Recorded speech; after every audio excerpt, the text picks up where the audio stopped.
When Clive Walpole had nothing, it was I who supported him financially to start his business. But once he became successful, he left me behind. On his birthday, his first love, who had returned to the country, poked his chest and questioned him.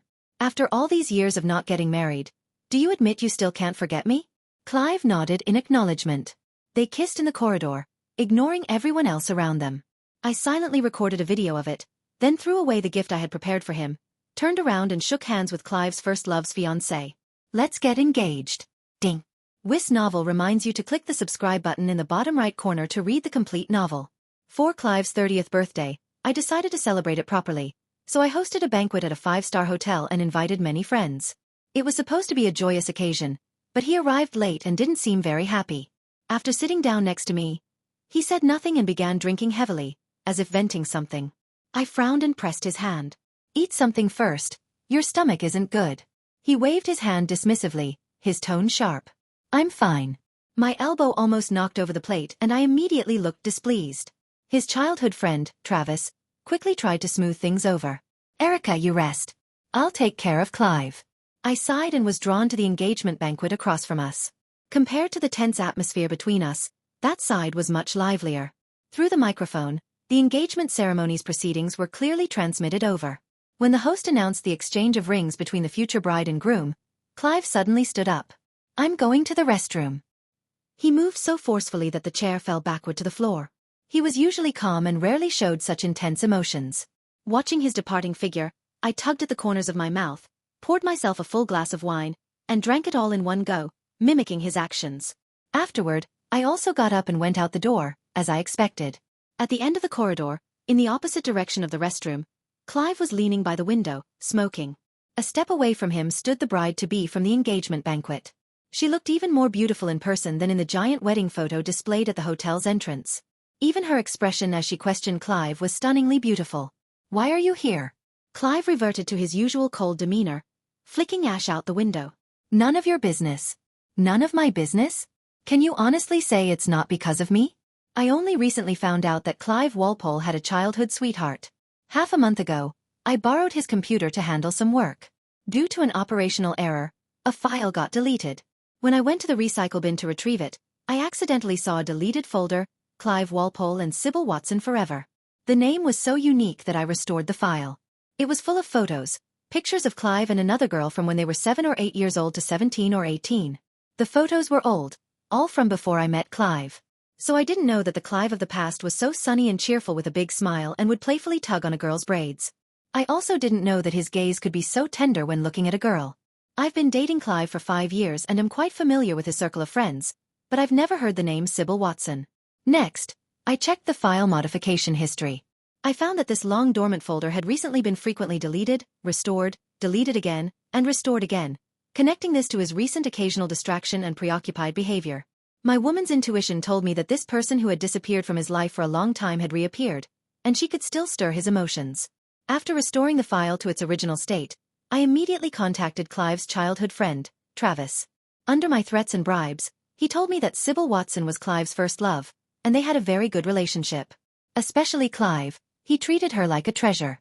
But in their senior year of high school, Clive's family went bankrupt and Sybil immediately broke up with him and went abroad. In other words, Clive was dumped. He was deeply affected by it and was down for quite a while. After finishing, Travis asked me in confusion, "Erica, how do you know about Sybil? Since she left Clive and went abroad, we never dared to mention her again." I looked at him with a half smile. "She came back. Didn't you know?" Actually, I wasn't sure, but from his suddenly wide-eyed reaction, I guessed I was right. Since he knew, Clive couldn't have missed the news either. And most likely, they had secretly reconnected behind my back. Travis hurried to explain on Clive's behalf. "Erica, don't misunderstand. Sybil broke up with Clive during his hardest time. Clive would never forgive her or get involved with her again." "Really? I don't think so." "Sybil guessed it right. Clive came here because of her." I realized it when I saw the huge photo at the hotel entrance. Otherwise, I couldn't explain why a person who never cared about trivial matters and even asked me which tie to wear when going out would insist on coming to this hotel when I suggested throwing him a birthday party. It was because he not only knew his ex-girlfriend's whereabouts, but also knew she was getting engaged here. Sybil was very confident. "Clive, you still love me, don't you?" Heh.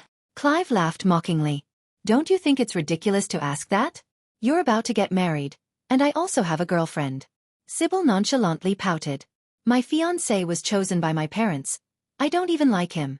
As long as you admit you still have feelings for me, I can call off the engagement any time. As for your girlfriend, her tone became even more arrogant. You don't really like her that much, do you? Otherwise, why haven't you married her yet? According to Travis, you two have been dating for 5 years. Back when we just turned 18, you said you would marry me once we were old enough. After saying that, Sybil moved closer to him, her whole body almost pressing against his, her finger lightly tapping his chest, her eyes seductive. Admit it, Clive, you can't forget me here. Her words hit the mark, and Clive's chest heaved violently. He pushed her away, his eyes sharp enough to pierce her. Why would I remember a heartless woman? Sybil staggered back a few steps, her expression changing.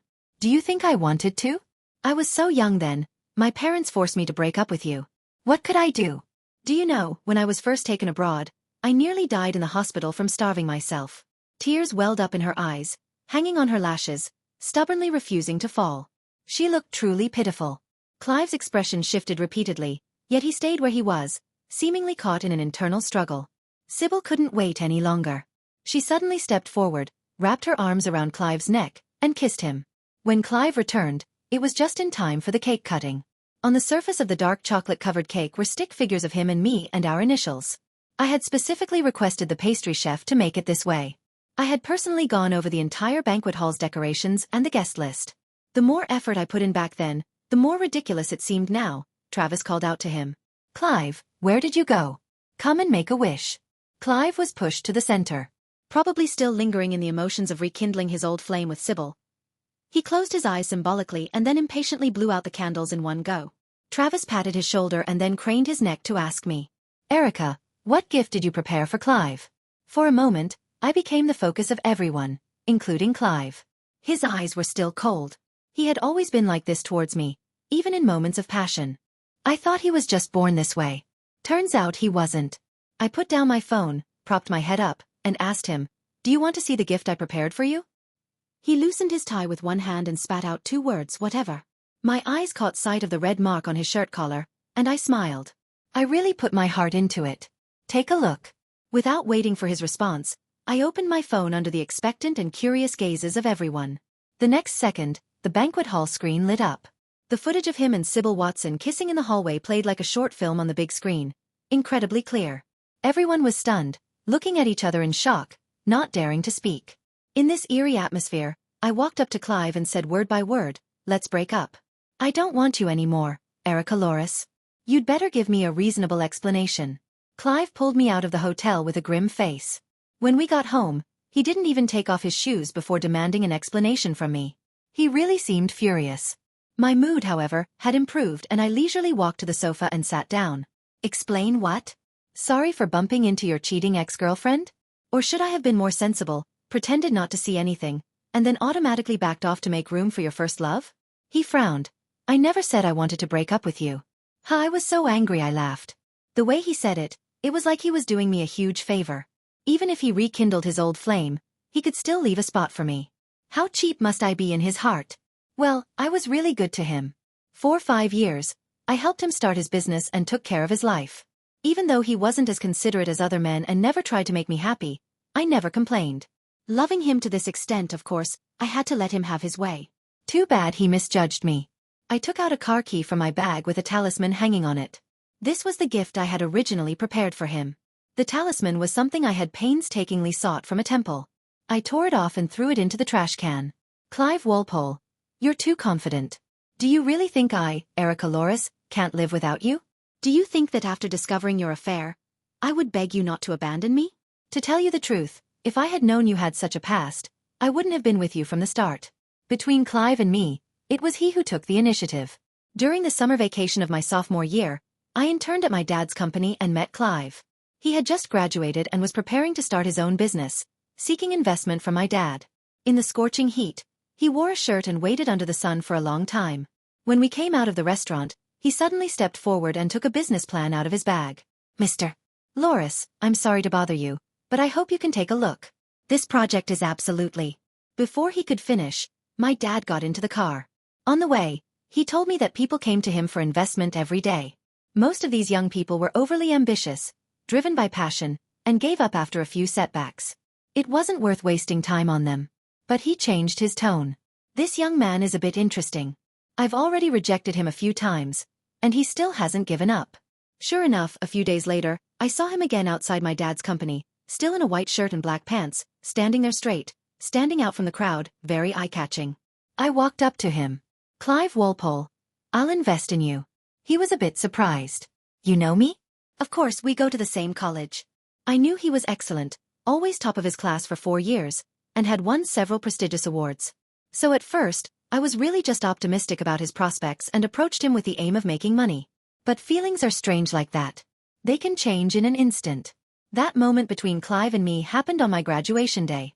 I was the outstanding graduate of the year, and he was invited back to the college as an honorary alumnus. We ended up standing on the stage together. Amid the thunderous applause from the audience, we looked at each other. His deep eyes made my heart skip a beat.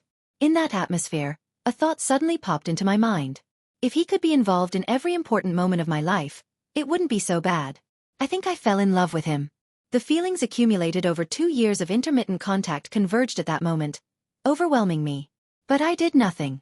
With the interests involved between us, the simpler the relationship, the closer the cooperation. This was something my dad had told me when I was young. I began a year-long crush, and Clive probably noticed it. At the company's year-end party, he drank quite a bit. I took him home, and as I was about to leave, he grabbed my hand. "Erica, do you like me?" In the dim light, his eyes were as bright as obsidian, gripping me tightly, and I couldn't tell if he was sober or drunk. I remained calm. "So what if I do?" "Heh." He chuckled and pulled me forcefully, making me fall onto him. "As long as you like me." As soon as he finished speaking, his hot lips pressed against mine, and my rationality flew out the window. What interests? What cooperation? All of it could go to hell. Now, I just wanted to have a romance with this man. When it comes to relationships, my attitude is either don't start or give it your all. In the years I was with Clive, I almost gave him my heart on a silver platter. Unfortunately, my sincerity seemed worthless to him. Since that's the case, I decided to take it back. The day after we broke up, I moved out of Clive's house. He stood by watching me direct the movers. After one night, he had reverted back to his usual cold and self-contained self. "You don't need to." "Of course, it's necessary." I interrupted him. "If we're breaking up, let's do it cleanly. I don't have a habit of entangling with exes." His jaw tightened, but in the end he said nothing and went back to his study, closing the door. As expected, his outburst last night was just because I had tarnished his first love's reputation. I turned and threw our photos into the trash, then directed the workers to load the boxes into the car. Just one trunk. After living together for years, I realized I had surprisingly few belongings.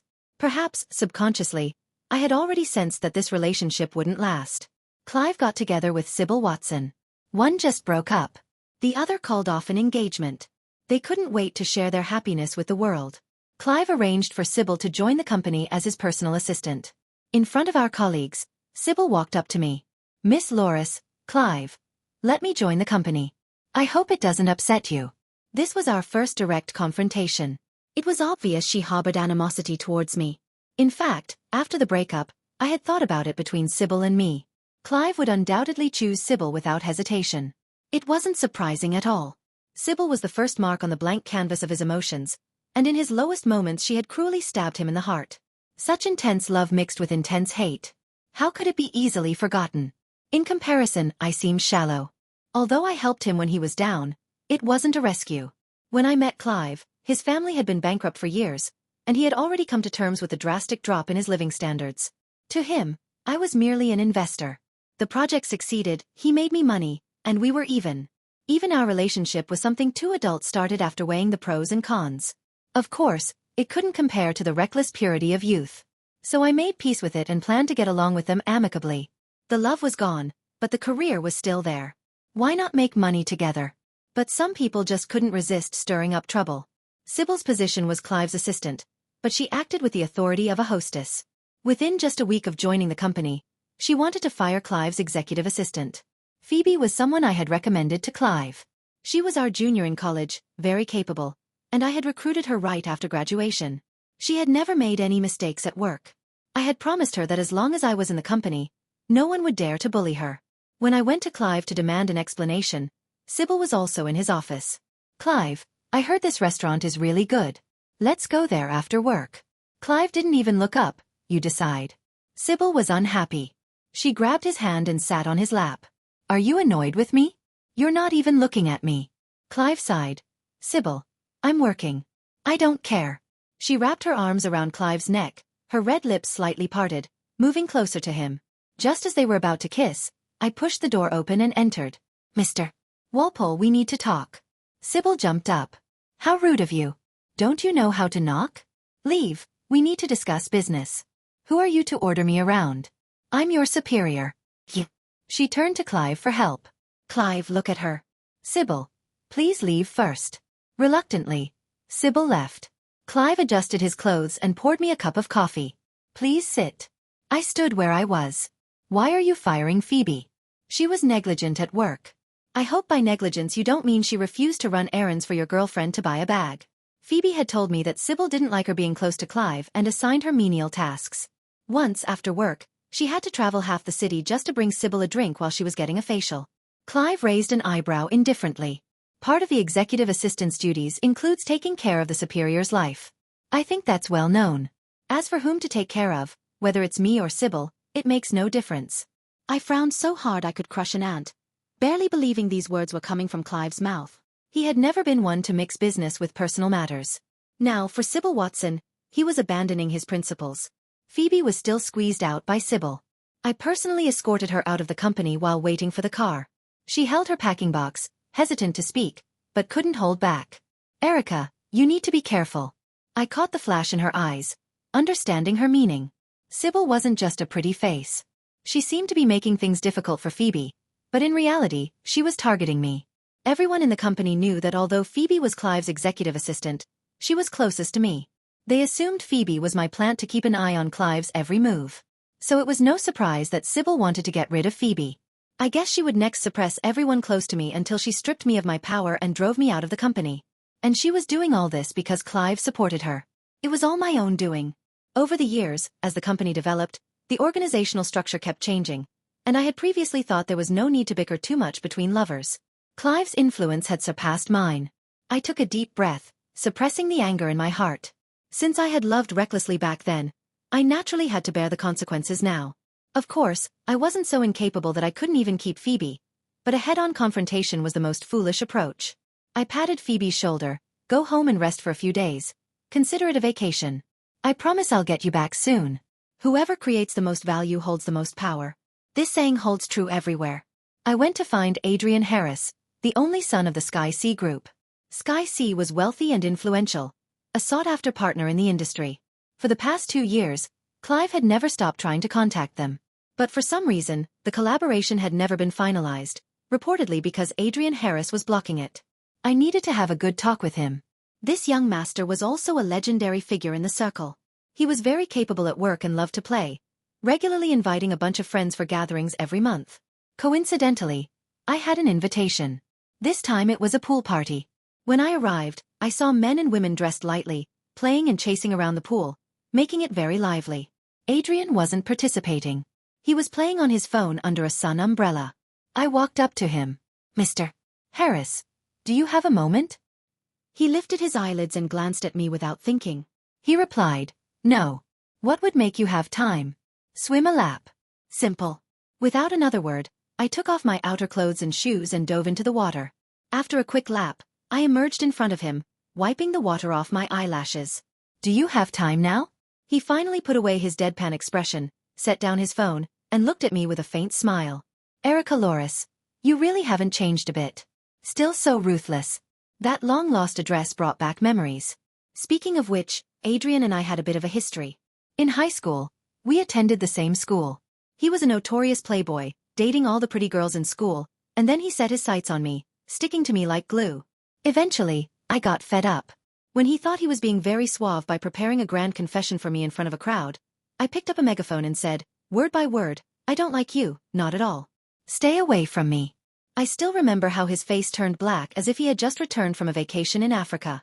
Of course, the effect was significant. From then until today, he hadn't spoken to me again.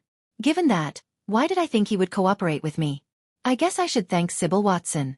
Because the person she ran away from was Adrian, her ex-fiancé. Life is just one mess after another. As the old saying goes, the enemy of my enemy is my friend. I figured Adrian would want to make Clive uncomfortable even more than I did. In the hotel room, I was wrapped in a towel, my wet hair hanging loose as I took out the project proposal I had stayed up all night working on and explained it to Adrian line by line. He leaned back on the sofa, swirling his wine glass, and suddenly spoke up. I heard your ex-boyfriend cheated on you. Yes, with your fiancé at your engagement party. I even have a video. Want to see it? No need. By the way, just to correct you, she's my ex-fiancé. His tone was calm and indifferent, looking as if he didn't care at all. I closed the project proposal. Mr. Harris, do you have any comments on the contract? No comments. It's very thorough. I can work with you, but I have one condition. Please go ahead, Mr. Harris. He took a sip of wine, looked at me meaningfully, and said, get engaged to me. My forehead twitched, and I asked with a blank face. Are you serious? He nodded. Very serious. I felt a headache coming on. Why? Before coming here, I had guessed it wouldn't be that smooth, but I hadn't expected him to make such a request. Of course, I wouldn't be narcissistic enough to think he was still hung up on me. Adrian was different from Clive. He treated emotions as a game and didn't have the perseverance to remember a woman for 10 years. He chuckled. Because I hold grudges. Marrying you would allow me to torment you as much as I want. My headache turned into speechlessness. I hadn't read many domineering CEO novels, but I couldn't come up with such lines. But since he could joke about what happened back then, it meant the grudges from our youth had been resolved. I laughed and replied, Mr. Harris, don't forget, we live in a society governed by law. He raised an eyebrow. So, does that mean you agree? I didn't say anything, just looked at him until his expression became serious. I need a fiancé. What he meant was, if not Sybil Watson, it would be someone else. Thinking about it for a moment, I understood. I had long heard that the Harris family patriarch was dissatisfied with Adrian's playboy lifestyle and had said that as long as he didn't get married, he wouldn't be allowed to take over the Sky C Group. It seemed the rumors were true. I began to seriously consider it. Adrian had a good figure and looked good, and his family was wealthy. Marrying him wouldn't be a loss. Besides, in our circle, when you reach a certain age, finding a well-matched partner for a marriage of convenience is the best choice. I had already proven through personal experience that true love isn't as stable as mutual benefits. Since that's the case, why not return to reality? But, thinking about how both men around me had connections to Sybil, I still felt a bit uncomfortable. What if he turned into another Clive Walpole? Wouldn't the risk be too great?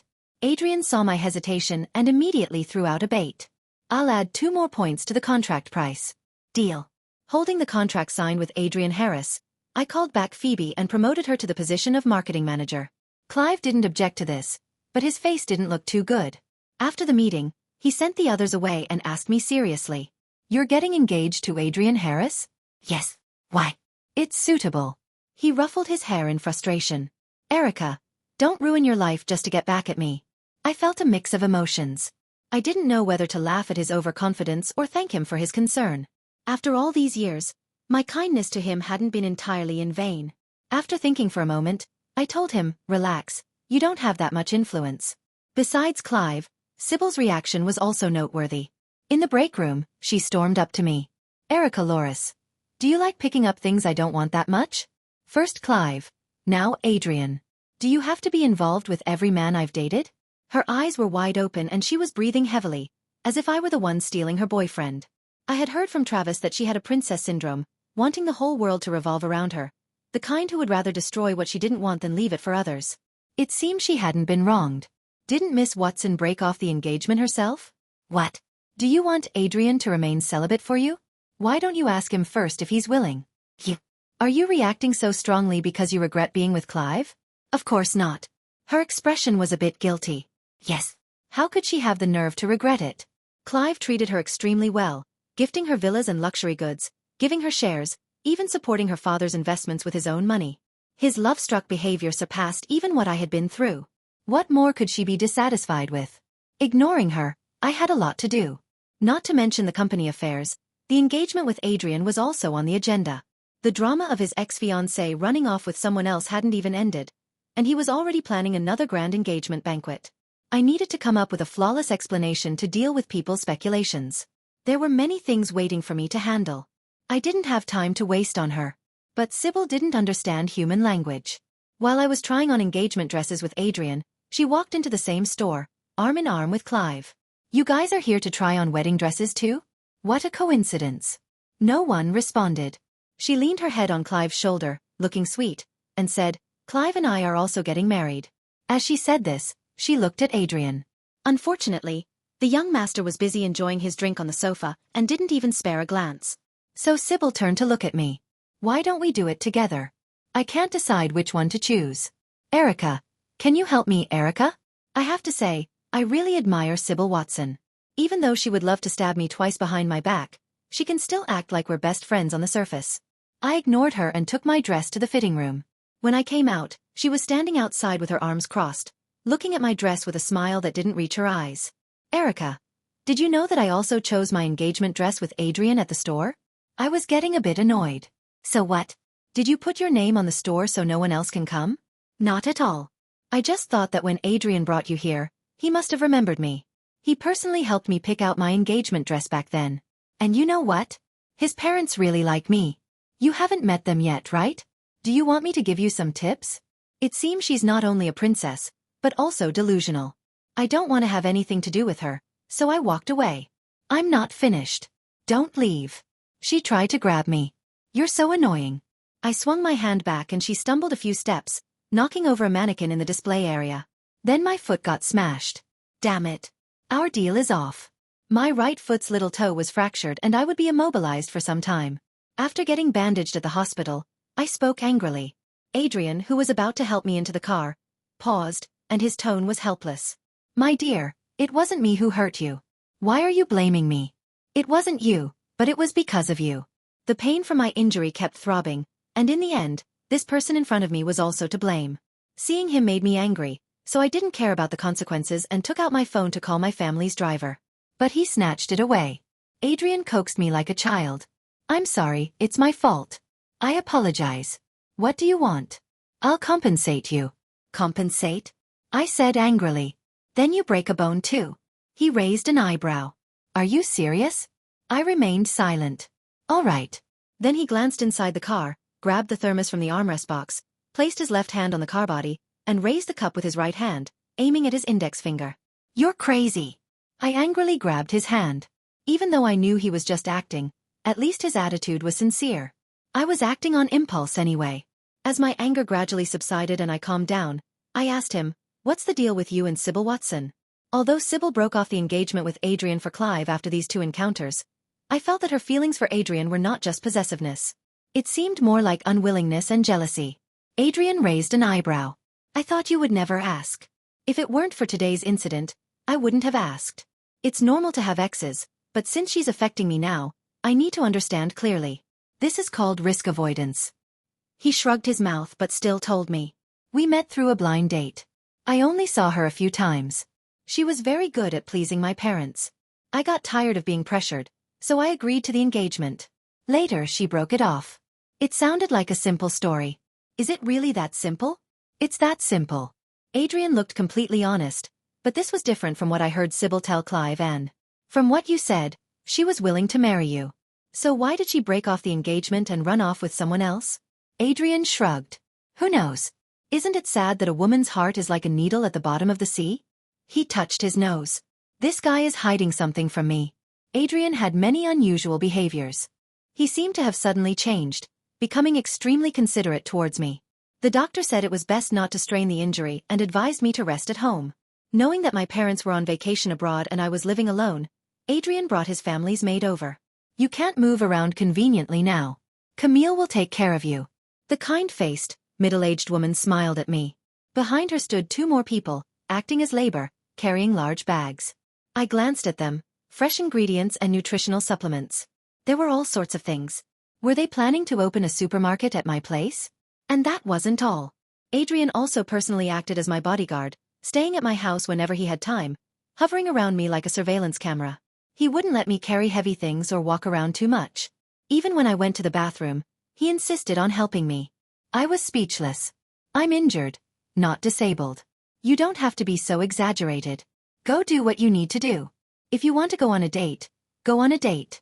His hand, which was lightly holding my arm, tightened, sending a chill down my spine. I looked up. His eyes narrowed slightly, exuding a dangerous aura. Miss Loris, what do you take me for?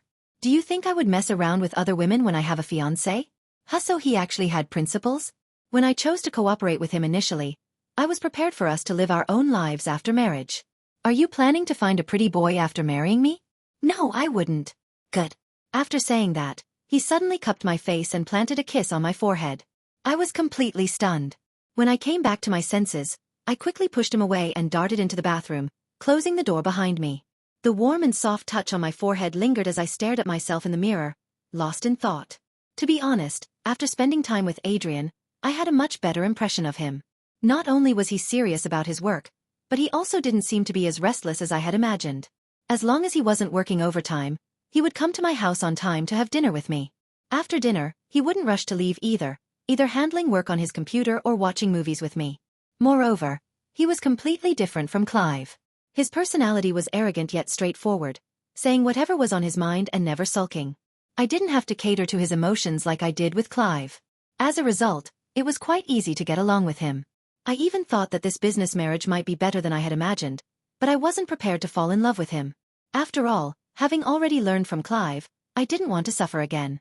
I felt I needed to calm down. So while Adrian went back to the company to handle some matters, I called Phoebe to pick me up. Work could help clear my mind. I was busy in the office for most of the day until the ringing phone brought me back to reality. I looked up and saw that it was already dark outside. Adrian said he was on his way to pick me up. No need. Camille has already made dinner, including your favorite squirrel fish. My stomach growled in response, as if on cue. I couldn't help but swallow. Honestly, Camille's cooking was really delicious, comparable to a 5-star hotel chef. Over this period, she had spoiled my taste buds and my weight had shot up. I was torn. Should I stay rational or satisfy my appetite? Forget it. I gave up struggling. What could he do? Eat me? Hanging up the phone, I eagerly packed up my things and prepared to wait for Adrian in the parking lot. As soon as I stepped out of the office, I saw Clive. He was leaning against my assistant's desk, tapping his fingers rhythmically. It was his habit when he was upset. I didn't greet him and limped past him. I'll drive you. No need. Someone is coming to pick me up. He didn't say anything else, slowed his pace, and automatically followed me. We entered the elevator one after the other. The reflective metal doors showed our figures clearly. After a moment of silence, I spoke first. Mr. Walpole, you're getting married. Is this appropriate? Since entering the elevator, he had been staring at me, his gaze so intense it was impossible to ignore. Why hadn't I noticed before that he had this habit of watching people from behind? I won't marry her. What?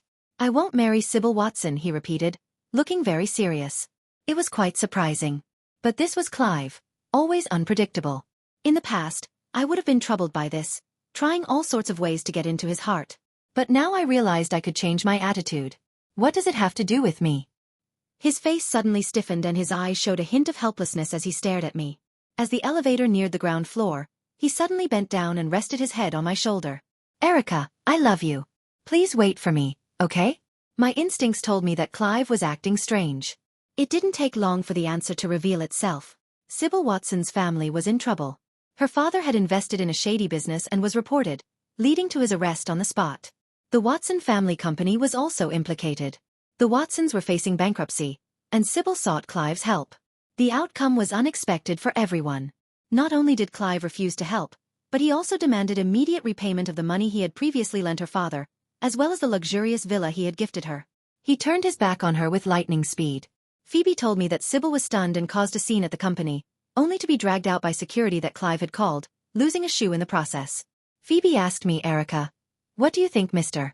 Walpole means by this? The drastic change was baffling to anyone. I hung up the phone.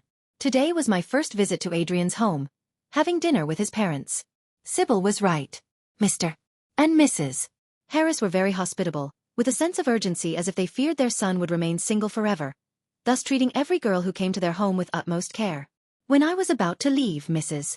Harris gave me a jade bracelet. Judging by its quality, it was quite valuable. I declined, but she held my hand and insisted, saying I was the first girl Adrian had ever brought home, making me special. On the way back, I held the jewelry box in deep thought. Adrian asked me, "What are you thinking about?" Sybil's father was reported. He kept his eyes on the road, replying nonchalantly, "Yeah, I did that." "What?"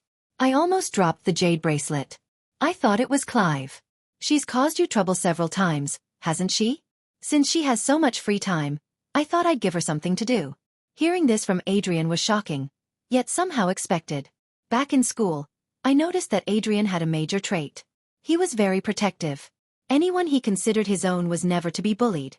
However, I still explained to him that I didn't hold grudges against Sybil, not because I had a good temper. It was because I truly didn't care. The biggest issue between Clive and me wasn't her. Adrian nodded. "From now on, I'll discuss anything related to you with you in advance." Wow. The promise he made so casually was something I had always wanted from Clive but never received. I pressed my hand to my chest, trying to shift my focus. "You really hit hard. Sybil's dad probably won't recover from this." At a red light, Adrian turned to me and said softly, "The harshest one is still your ex-boyfriend. He spent money to set up the scheme and then struck hard. Who can beat that?" Adrian was right. Clive was truly ruthless. He made everyone believe he was madly in love with Sybil Watson. However, all the talk about childhood sweethearts and never forgetting her was a lie. It was all for revenge. Marcus Watson deceived my father into investing first, then took the money and fled abroad, driving my father to commit suicide by jumping off a building. And my mother died of depression. Today I repay him in the same way, which makes us even. As for Sybil Watson, she's too stupid. How could she think I would be hung up on a cold-hearted and ruthless woman? After the dust settled, Clive came to see me. He was disheveled, his hair messy and reeked of alcohol. But for the first time in a long time, he opened up to me about his parents. I had long noticed that Clive had a black hole in his heart. On the surface, he appeared calm and composed, handling everything with ease. But when it came to emotions, he had a habit of building a protective mechanism, avoiding investment and obsession to prevent getting hurt. There was always a barrier between us. I thought it was probably due to the massive family upheaval he experienced in his youth. Travis once secretly told me that when his family first went bankrupt, Clive knelt in front of someone's house for a day and a night to borrow money to pay off debts. People came and went, pointing and talking, completely destroying his self-esteem. I sympathized with him. I also tried to heal him, secretly seeking help from a psychologist. The doctor told me to give him love, lots and lots of love. I did exactly that, unreservedly, but the results were minimal. 5 years is a long time, and honestly, it was exhausting. If Sybil had not appeared, I might have continued to persist. But it was because of her that I realized everything I did was meaningless. Desire is endless, and I couldn't fill the black hole in him. No one could heal him except himself. "Erica, it's all over. I used to make you suffer. Give me a chance to make it up to you, okay? I promise to treat you well for the rest of my life." Clive took out a small red velvet box from his pocket, knelt on one knee in front of me, and the huge diamond ring sparkled brilliantly under the light. He was proposing to me. I had fantasized about this scene. At that time, I thought that when this day came, I would be so happy that I would go crazy eager to tell the whole world that I was the happiest person. But now I felt no emotion at all. Leaning on the sofa, with my left hand supporting my chin and my right hand playing with the blooming camellia on the coffee table, I said blandly, "You forgot, we already broke up, and I am already engaged. You can't possibly really like him." I snorted coldly. "Are you sure you know me? So what color do I like? What do I love to eat? What do I avoid eating? Which movie do I watch most often? Do I like hiking or going to sea?" His brows furrowed into a line, unable to answer any of them. How ridiculous. Even if he had put in a little effort back then, it wouldn't have come to this. "I'm sorry." Fine beads of sweat oozed from Clive's forehead. His palms clenched tightly, seemingly using all his strength just to hold up that diamond ring. "I can change as long as you give me another chance." "Why should I give you a chance?" I raised my voice. How could he easily say this, as if those 5 years of neglect could be wiped away with a single stroke? "Clive, I'm not your mother. I have no obligation to bear your regrets, nor do I have an unlimited obligation to tolerate you. If you have any conscience left, never disturb me again." The diamond ring was still dazzlingly bright, but the more it shone, the more ridiculous Clive's action seemed. I looked at him coldly until he finally dropped his hand in defeat. Clive left. I slumped on the sofa, my head throbbing from the earlier excitement. Adrian sent a text message. "Are you ready? I'm waiting for you downstairs." I came to my senses, remembering that today my parents were returning to the country, and I had arranged to go to the airport with Adrian to pick them up. After washing my face with cold water, I pulled myself together and went downstairs. Halfway there, Adrian stopped the car to refuel and asked me to help find his wallet. As I rummaged through the car, an A4-size document envelope fell at my feet and a photo of Sybil Watson slipped out. Curiosity got the better of me and I opened the envelope. It was Sybil Watson in intimate and explicit photos with several men. Different skin colors, different ages. Sigh, you found it. Adrian poked his head through the car window.